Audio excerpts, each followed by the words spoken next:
ఆడపిల్లలకి మరియు వాళ్ళ పేరెంట్స్కి ఒక క్షణము ఈ ఒక వీడియోని చూడాలని చెప్పి నేను కోరుతున్నాను. ముఖ్యంగా ఈ స్మార్ట్ ఫోన్ రావడంతో అందరూ కూడా దానికి అలవాటమై దాని ద్వారా మళ్ళీ సోషల్ మీడియాలో అలవాటయి చాలా విషాదకరమైన సంఘటనలు నా దృష్టికి వస్తున్నాయి. వాళ్ళు కథనాలు చూసిన తర్వాత చాలా అంటే చాలా బాధ అనిపిస్తుంది.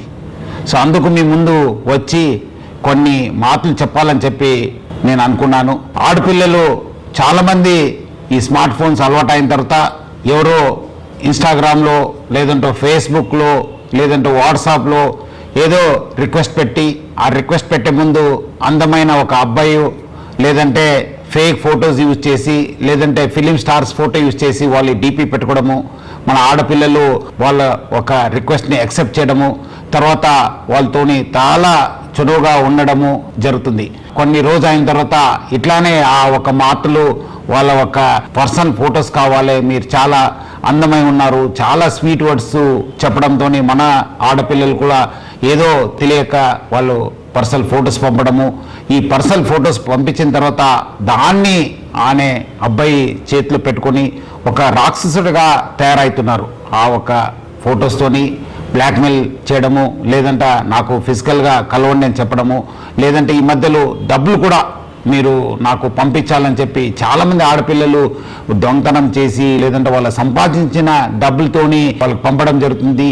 అంతా అయిపోయిన తర్వాత పేరెంట్స్కి చెప్పక ఎవరు కూడా చెప్పక చాలామంది బాధపడుతున్నారు, చాలామంది వాళ్ళ ప్రాణాలను కూడా పోగొట్టుకుంటున్నారు.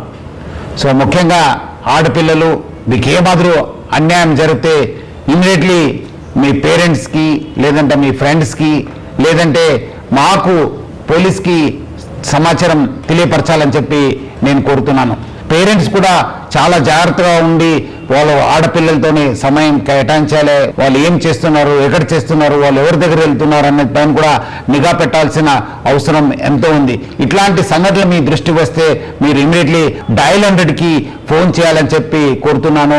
మీకు ఎక్కడాದರೂ అన్యాయం జరిగితే మీ వెంట ఎప్పుడు కూడా తెలంగాణ పోలీసు, మీ వెంట హైదరాబాద్ సిటీ పోలీసు ఎప్పుడు కూడా ఉంటుంది. చాలా మంది అబ్బాయిలు అనుకుంటారు మనము సోషల్ మీడియా వాడుతున్నాను, మనం ఫేక్ డీపీ వాడుతున్నాను, ఫేక్ నెంబర్ వాడుతున్నాను, VPN వాడుతున్నాను అని చెప్పి చాలా మంది అబ్బాయిలు అనుకోవచ్చు. కానీ వాళ్ళు ఎక్కడున్నా పట్టుకొని వచ్చే బాధ్యత తెలంగాణ పోలీసు మరి హైదరాబాద్ పోలీస్ పైన ఉంది.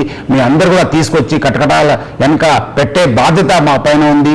ముఖ్యంగా ఆడపిల్లలు అందరూ కూడా ముందు వచ్చి ఇలాంటి వాళ్ళపైన కంప్లైంట్ ఇవ్వాలి. అట్లానే పేరెంట్స్ ప్లస్ పిల్లలందరూ కూడా ఆడపిల్లలు జాగ్రత్త ఉండాలని చెప్పి కోరుతూ సెలవు తీసుకుంటాం. Thank you. జై హింద్, జై హైదరాబాద్ సిటీ పోలీస్.